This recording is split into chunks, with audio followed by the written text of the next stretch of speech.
Vamos a seguir glorificando a nuestro Dios ahora con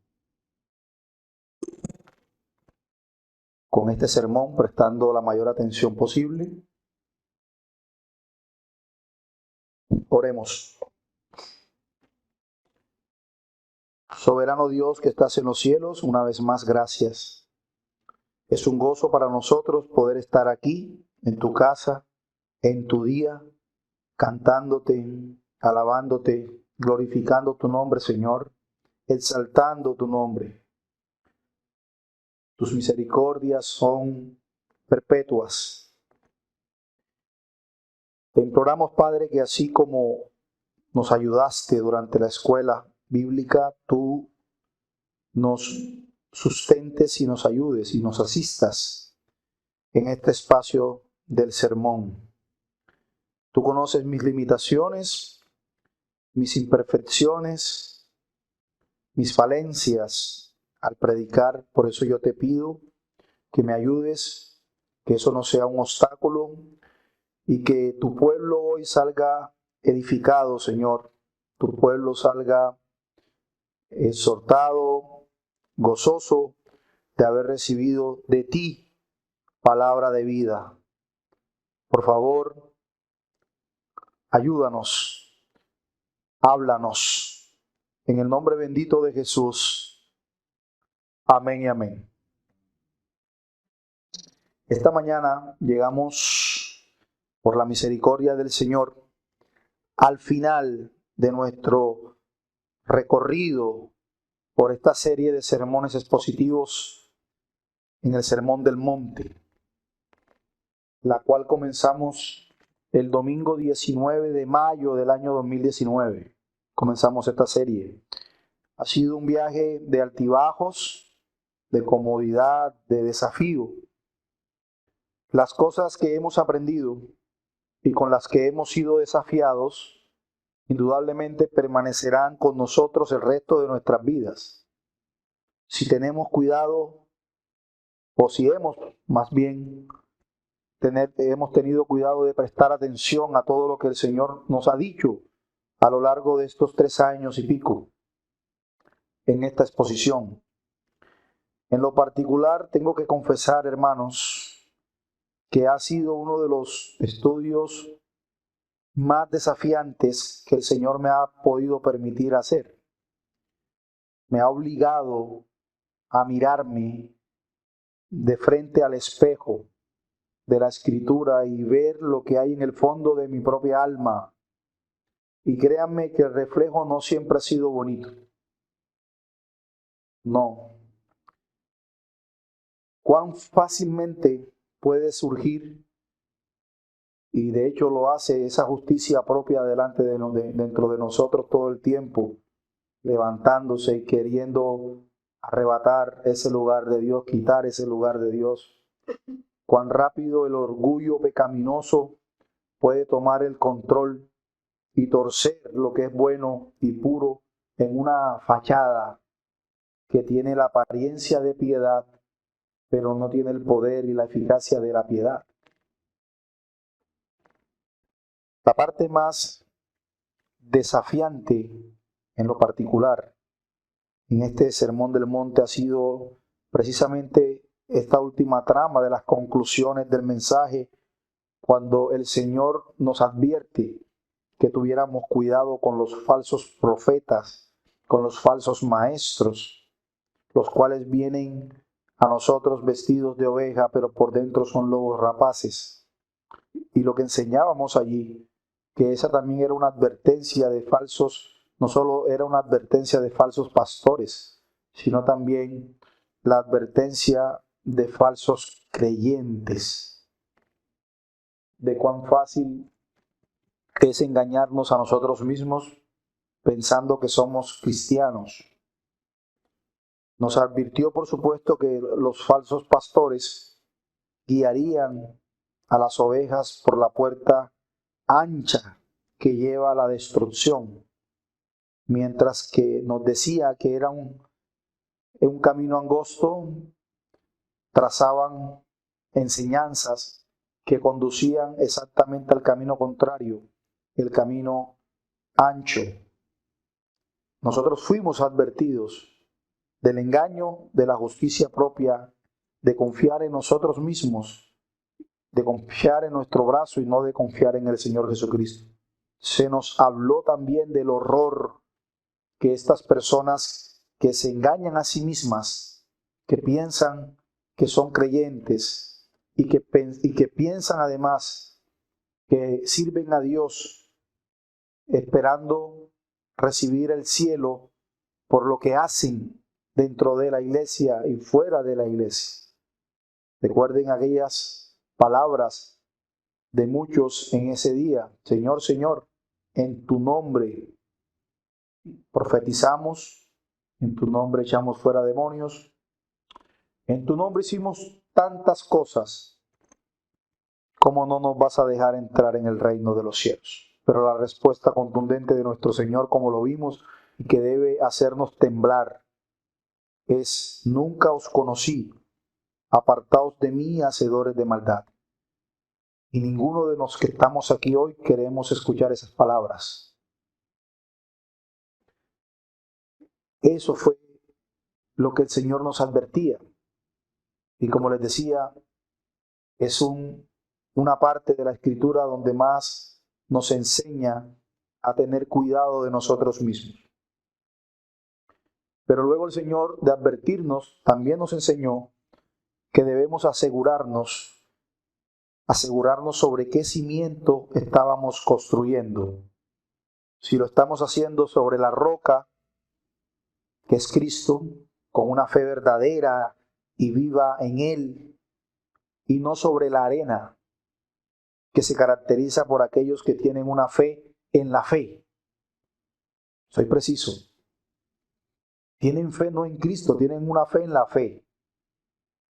Fe en lo que hacen, pero no fe en aquel que lo ha hecho todo para que fuesen salvos. O simplemente, como la Escritura los menciona, solo son oidores de la palabra, no hacedores. Por favor, con esto en mente, con este preámbulo, quiero que me acompañen al Evangelio de Mateo, para que estudiemos los dos últimos versículos del capítulo 7 y cerremos esta serie de sermones expositivos sobre este magnífico, extraordinario Sermón del Monte. Le pido a que por favor me acompañe sobre sus pies. Mateo capítulo 7, versículos 28 y 29.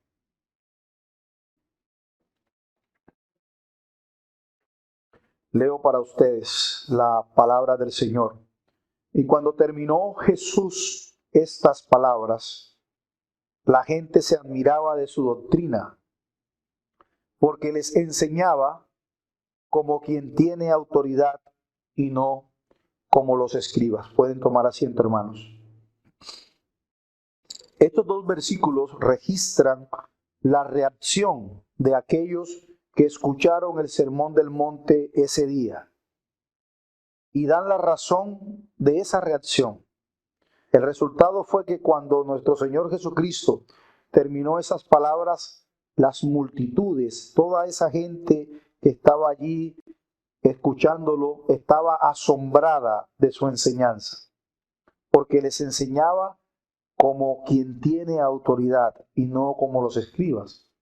Nuestro último sermón lo he titulado La admirable enseñanza de Jesús y lo desarrollaremos bajo dos epígrafes. En primer lugar, analizaremos la respuesta del pueblo, de la multitud de gente, a las enseñanzas de Jesús, versículo 28. Y en segundo lugar, examinaremos la razón de esa respuesta, versículo 29. Esos van a ser nuestros dos puntos. La respuesta del pueblo a las enseñanzas de Jesús. Lea conmigo una vez más el versículo 28. Y cuando terminó Jesús estas palabras, la gente se admiraba de su doctrina. Recordemos, hermanos, que por allá en el capítulo 5, cuando comenzó este sermón, nuestro Señor Jesucristo había estado ocupado recorriendo toda la región de Galilea, enseñando en las sinagogas, proclamando el evangelio del reino, sanando a muchas personas enfermas y haciendo muchísimos milagros. Mateo capítulo 4 versículo 23 cierra diciendo: y recorrió Jesús toda Galilea, enseñando en las sinagogas de ellos y predicando el evangelio del reino y sanando toda enfermedad y toda dolencia en el pueblo. Por lo tanto, hermanos, un hombre con estas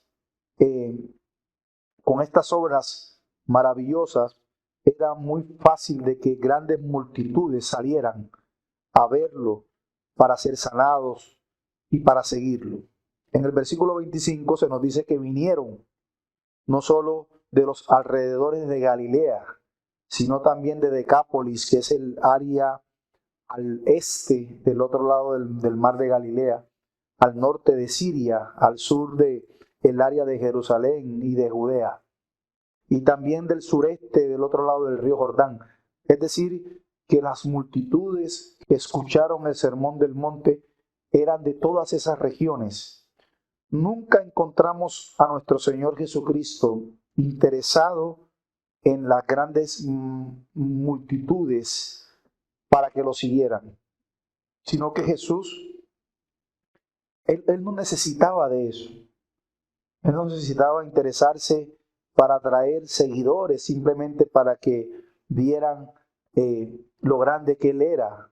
Él no necesitaba de eso, porque esa misma multitud de gente que empezó a aclamarlo en el Sermón del Monte fue la misma gente que también gritaba Hosana al Hijo de David cuando iba entrando a Jerusalén, y también fue la misma gente que después, días después, gritaba crucifícale, crucifícale. Entonces el Señor no estaba interesado en ganar adeptos, seguidores, como muchos quizás en nuestros días están interesados más que en la salvación de las almas, están interesados en ganar seguidores, personas que lo sigan, pero no en nuestro Señor. Sin embargo, vimos también cómo nuestro Señor Jesucristo fue compasivo con las multitudes, les enseñaba, los alimentaba y también los sanaba de sus diversas enfermedades. No obstante, también encontramos a nuestro Señor constantemente buscando hacer una separación entre las personas que realmente creían en Él y lo seguían, de aquellos que simplemente tenían curiosidad de escuchar. Eso también lo vemos durante todo el sermón. El Señor procuraba eso, procuraba hacer una separación. Se apartaba con sus discípulos y les enseñaba aparte. Perdón.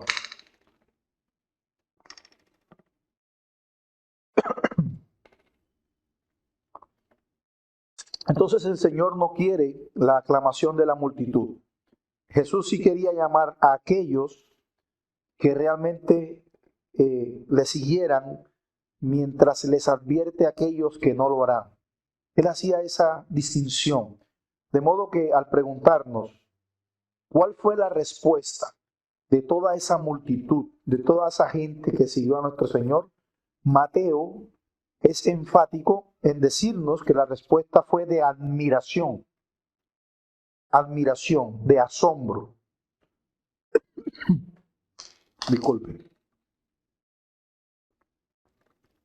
Por eso dice que cuando terminó Jesús estas palabras, la gente se admiraba de su doctrina. La enseñanza de nuestro Señor Jesucristo a lo largo de este sermón tuvo un impacto tal que los que escuchaban literalmente fueron asombrados, admirados, impresionados.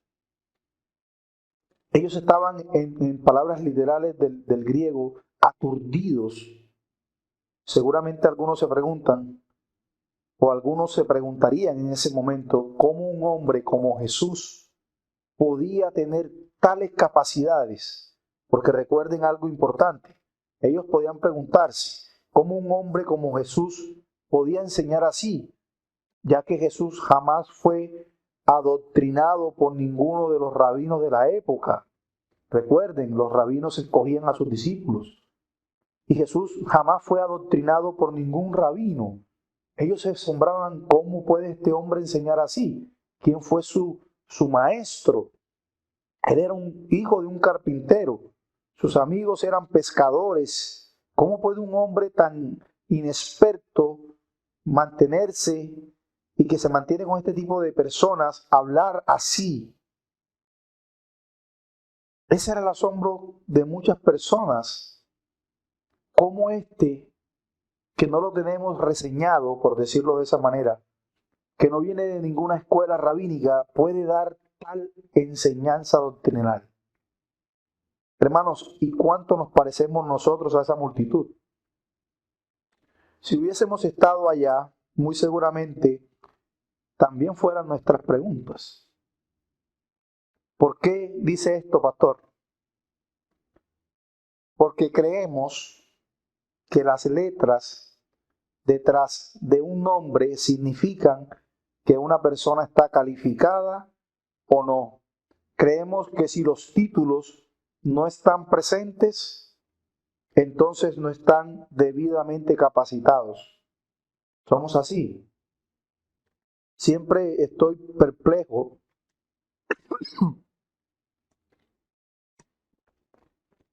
de cómo algunas personas piensan que un título en un instituto bíblico o en un seminario es lo que califica a una persona para el ministerio. Ya sea una licenciatura, ya sea una maestría en teología o en divinidades, eso no es, hermanos, lo que califica a una persona para representar al Señor Jesucristo. Y por supuesto no estoy restando méritos al estudio, y mucho menos incitando a nadie a que no estudie. Claro que no. Lo que trato de decir es que lo que me califica a mí o a cualquier hombre para el ministerio no es el grado, no es el título, no es el estudio. Eso simplemente es un aro para saltar. La calificación de un hombre al ministerio es su amor por Dios y su palabra. Los dones espirituales necesarios que Dios le ha dado para poder enseñar a su pueblo. La autoridad, hermanos, no se basa en la formación institucionalizada recibida, sino en Dios. Por eso muchos hombres en la historia que nunca asistieron a un seminario fueron hombres que Dios usó grandemente. Martin Lloyd-Jones, el mismo Charles Spurgeon, muchos hombres. Repito, no estoy incitando a que no estudien, sino que ese estudio o el título que se obtenga no puede ser el que te da la autoridad ni la calificación para el ministerio, sino Dios mismo es quien la da. De manera que los oyentes que quedaron admirados de las palabras de nuestro Señor Jesucristo que había enseñado, seguramente con esa admiración hubo también mucha tensión durante el tiempo de ese discurso. El Señor había abordado asuntos muy delicados en esa época. Había confrontado a las personas consideradas más respetables dentro de los maestros, como los escribas y fariseos. Antes de Jesús, todo lo que un escriba y fariseo decía era la voz de Dios. Y el mismo Cristo entró a confrontar a estas personas y a descubrir, a poner en descubierto sus fracasos espirituales, así también como sus errores en las enseñanzas que ellos daban. También expuso el Señor la hipocresía de sus vidas. ¿De qué entonces se admiraban tanto estas personas? Mateo dice de su doctrina. Ninguno de ellos nunca antes habían oído enseñanzas semejantes. Ninguno de los presentes había sido instruido así. Sin embargo, es impresionante mencionar que la admiración por las palabras de nuestro Señor Jesucristo no significaba una aceptación de esa enseñanza. Solamente se admiraban. No significaba que la aceptaban. Y es muy posible y está habitual, como nosotros vemos en nuestros días, que la gente admira la buena predicación, les gusta el buen orador, sin embargo, permanecen en la ignorancia y en la incredulidad. Les gusta solamente la buena oratoria, el denuedo, pero no aceptan la enseñanza, no aceptan la doctrina. Como dijo alguien, pueden quedar atónitos, pero no santificados. Por lo tanto, sin lugar a duda era un auditorio admirado de la doctrina, quizás persuadido, pero no convertido. ¿De qué manera este asombro y admiración de la gente demuestra cierto temor y reverencia de ellos hacia Cristo? Sí, sin embargo,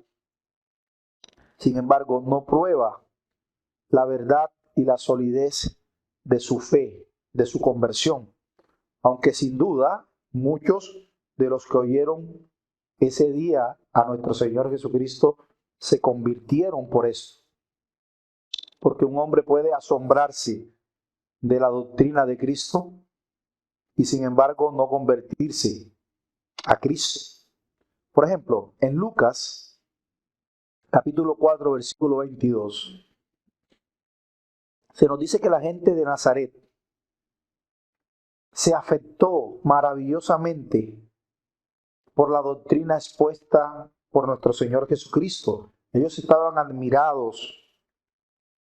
Sin embargo, ¿qué dice el pasaje? Que no creyeron en Él, sino que tomaron excepciones contra Él. ¿Qué fue lo primero que dijeron? Este es el hijo del carpintero. ¿De dónde tiene tal esta doctrina? Hermanos, Faraón, Saúl y Acab, cuando fueron reprendidos por Moisés, por Samuel, por Elías, ellos muchas veces quedaron asombrados de las enseñanzas de los profetas, pero nunca se volvieron de sus pecados. De hecho, Herodes le gustaba la predicación de Juan el Bautista, pero nunca se convirtió de sus pecados, ni escuchó el evangelio que Juan proclamaba.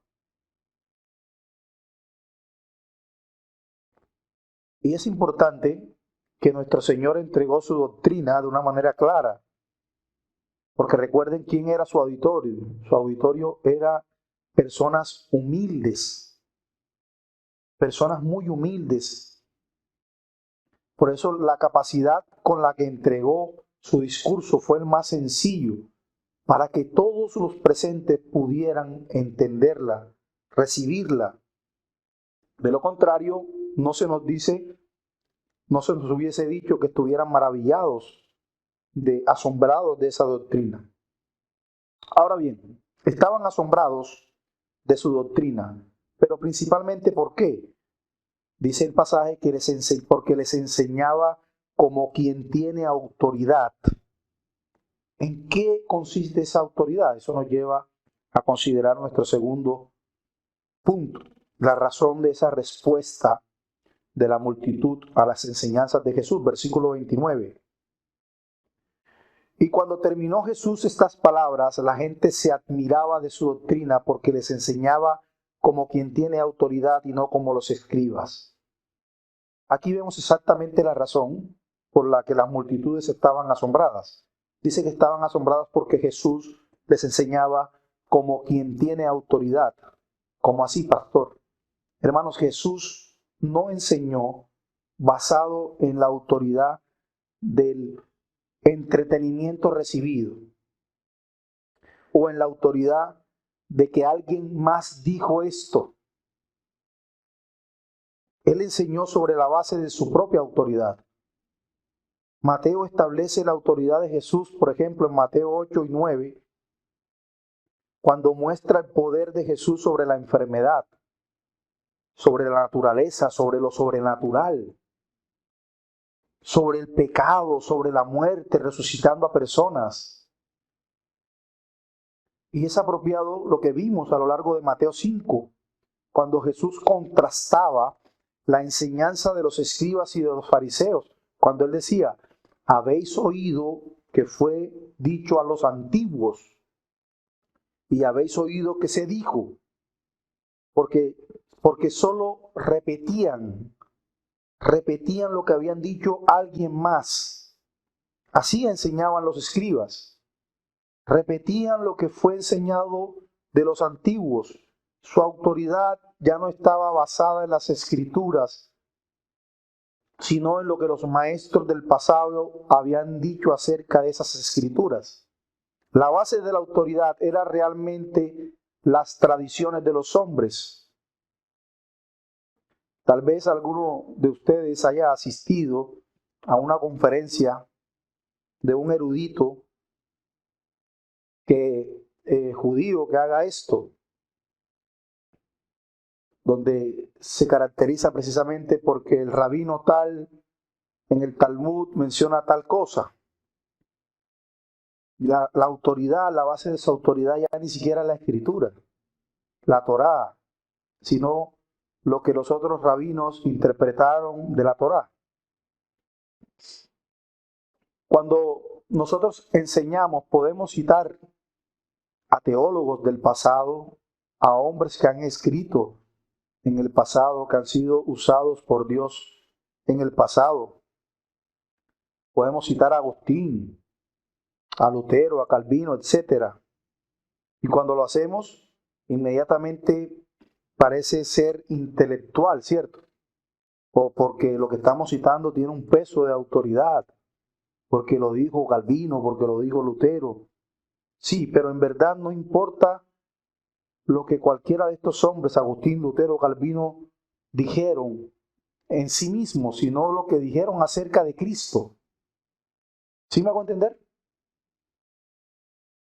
No estamos diciendo que no sea válido desautorizar, citar a un hombre de Dios del pasado, siempre y cuando esa cita tenga que ver con una afirmación acerca de Cristo. Así que cuando nosotros estamos de acuerdo con alguien de credibilidad para esa audiencia o alguien con experiencia para esa audiencia en particular, solemos nombrar, citar a personas respetadas. Pero nuestro Señor Jesucristo nunca hizo esto. Cuando Jesús citó a otros, fue para corregir la mala teología de los escribas y fariseos. Aparte de decir muchas veces, cuando citaba a los profetas, que lo que decían los profetas era acerca de él mismo. Es por eso que las multitudes, hermanos, estaban asombradas. Jesús habló de su propia autoridad. Cuando se le acerca a la mujer samaritana, que él le dice: si tú supieras quién es el que está contigo. Es una forma increíble. Perdón.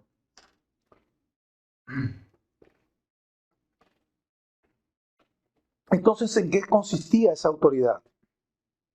A lo largo del sermón nosotros vemos esto. Cada una de las bienaventuranzas, por ejemplo, son declaraciones fáticas de que Jesús proclama su propia autoridad. Por ejemplo, en Mateo capítulo 5, versículo 10, el Señor dice: bienaventurados los que padecen persecución por causa de la justicia, porque de ellos es el reino de los cielos. Y dice en el versículo 11, y explica esa persecución, y él agrega, bienaventurados seréis cuando los hombres os insulten, os persigan y digan toda clase de mal contra vosotros falsamente por mi causa. Eso lo hace solo alguien que tiene autoridad. Si Jesús no fuera Dios en carne humana, hermanos, tal declaración sería una blasfemia. En Mateo 5:17, la afirmación de Jesús es que Él cumpliría la ley y los profetas. Él. Nuevamente, si Jesús no fuera Dios en carne humana, tal declaración sería blasfemia porque ningún hombre podría cumplir la ley.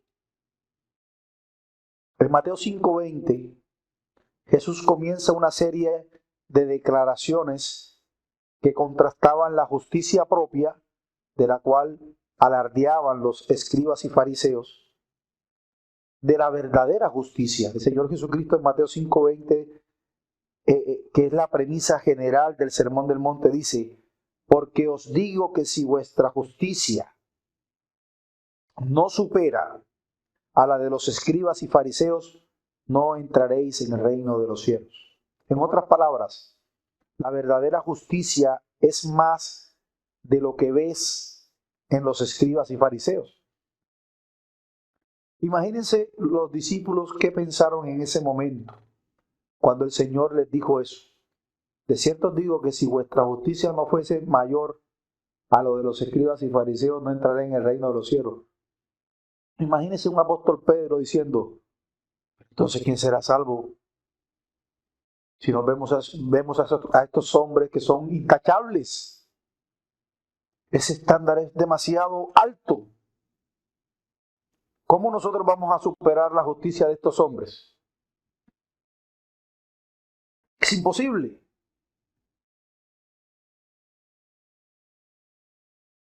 La justicia superior a todo eso es la justicia que el mismo Jesús les estaba diciendo que Él era.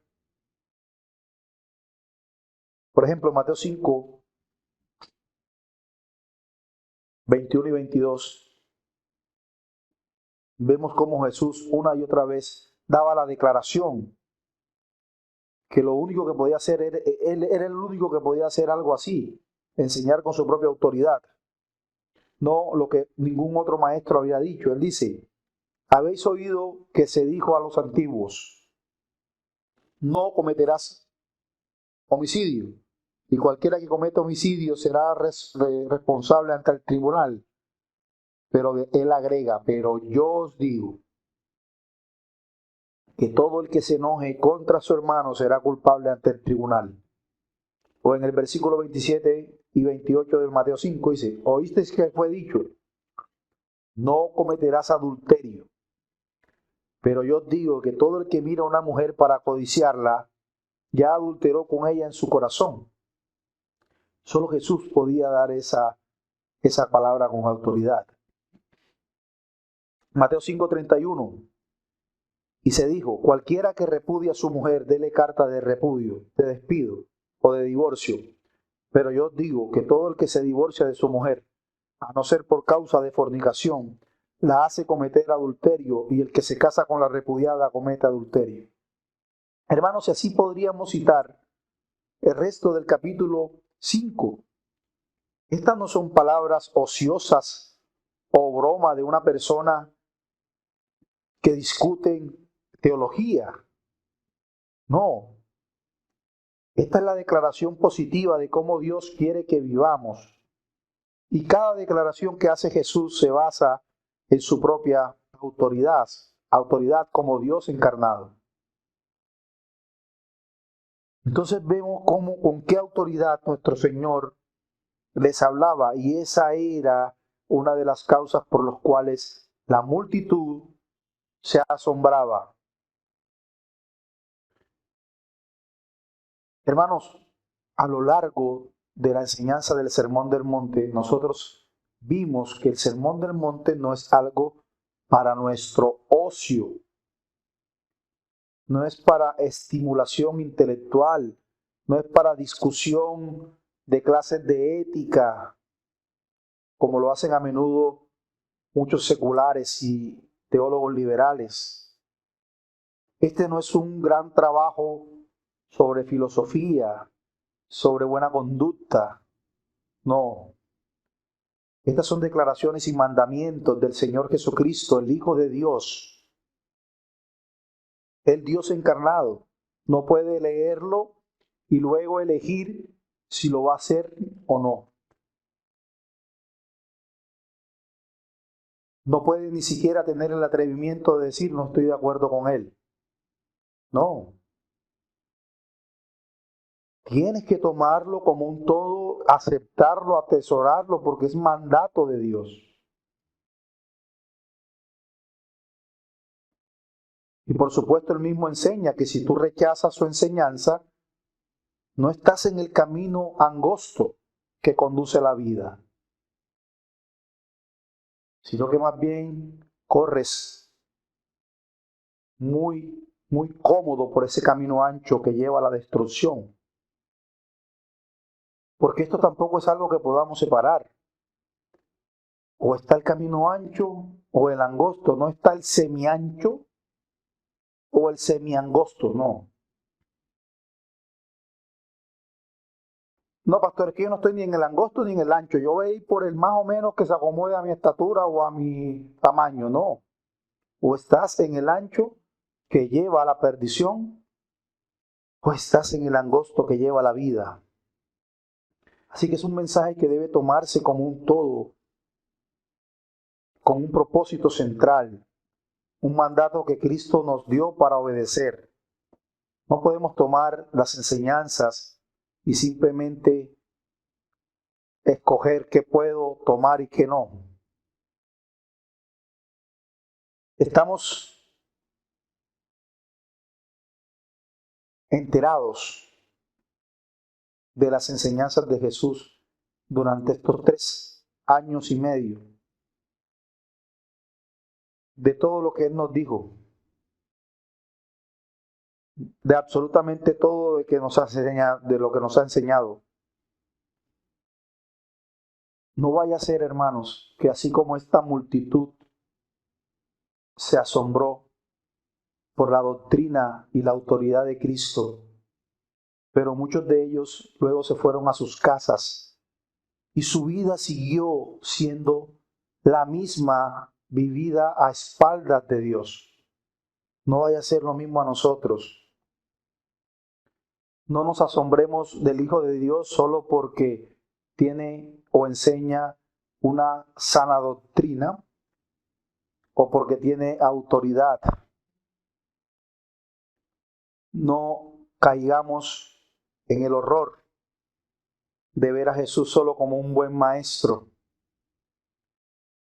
y no como Señor y Salvador. No puedes ignorar lo que Él dice sin pagar un precio terrible. Todos los que hemos sido testigos a lo largo de este Sermón del Monte, hermanos, no tenemos excusa. Hemos sido instruidos, hemos sido enseñados en cada una de los preceptos de nuestro Señor, de cada uno de los preceptos de nuestro Señor Jesucristo en este sermón. Y recuerden que todo se reduce a una cosa: ¿dónde está tu corazón? Es allí donde comienzan tus pensamientos, tus sentimientos. Si tu corazón no está en Cristo, nunca tendrás parte con Él. Si tu corazón no está en Cristo, tú no estás fundamentado en la roca, sino en la arena. Si tu corazón no está en Cristo, por supuesto solo eres oidor y no hacedor de su palabra. Si tu corazón no está en Cristo, por supuesto, tú no atesoras en el cielo, sino en la tierra. Si tu corazón no está en Cristo, eres de aquel que le reclamará: en tu nombre hice esto. Señor, yo en tu nombre venía a la iglesia. Yo en tu nombre cantaba himnos. Yo en tu nombre escuchaba el sermón. Solo pensar que por cosas que hacemos seremos salvos. Solo pensar por lo involucrado que estamos en la iglesia, en actividades religiosas, seremos salvos. No, hermano, usted ni yo somos salvos por venir a la iglesia. No somos salvos por venir a cantar himnos. No somos salvos por escuchar un sermón. Somos salvos por Jesucristo. Nuestra confianza única y exclusivamente debe estar en Él para nuestra salvación. Por supuesto, eso no significa que usted diga dentro de sí: no, yo confío en Jesús, pero puedo vivir como me plazca. No. Si tu tesoro está en Cristo, tú imitarás a Cristo. Buscarás ser como Él. Anhelarás ser como Él. Pero si tu tesoro está aquí en la tierra, querrás parecerte a otra cosa menos a Jesús. Amarás las otras cosas más que a Jesús, porque Cristo para ti no es lo suficientemente valioso. Cristo para ti no es la perla de gran precio. De manera que todo se reduce a dónde está tu corazón. Esta serie, hermanos, ha sido de gran bendición, porque Dios nos ha hablado, nos ha exhortado, nos ha consolado y sobre todo nos ha sustentado, enseñándonos quién es Él quien nos persevera. Yo le doy gracias por atender a la voz del Señor Jesucristo a lo largo de todo este sermón del monte, que ha usado a este vaso de barro para llevarles su mensaje. No es un mensaje del pastor, sino del pastor de los pastores, que es el Señor Jesucristo. Ojalá que atesoremos este sermón del monte con todo nuestro corazón y que todo el tiempo meditemos en él para nunca olvidar los preceptos que nuestro Señor nos ha dado. El Señor bendiga su palabra y nos ayude, hermanos. Vamos a orar. Padre, te damos muchísimas gracias por todo este tiempo en el que nos has permitido estudiar este sermón del monte. Gracias por exhortarnos, por edificarnos, por consolarnos, ayudarnos a seguir en el camino de la fe, por persistir, perseverar en el camino angosto. Oh Señor, tú conoces lo débiles que somos y también lo duro de corazón que somos. No permitas que nos alejemos de ti ni a diestra ni a siniestra. Y ayúdanos, porque a pesar de nosotros, Señor, a pesar de nosotros, en ti estamos seguros. Por favor, ayúdanos a terminar nuestra carrera con gozo, a terminar la carrera de la fe. Ayúdanos, Señor, siempre a depositar nuestra confianza en ti, no en otra cosa, sino siempre convencidos de seguir construyendo sobre la roca, para que aquel día podamos estar recibiendo de ti aquellas palabras: ven, buen siervo y fiel. En lo poco fuiste fiel, en lo mucho te pondré. Entra en el gozo de tu Señor. Amén y amén.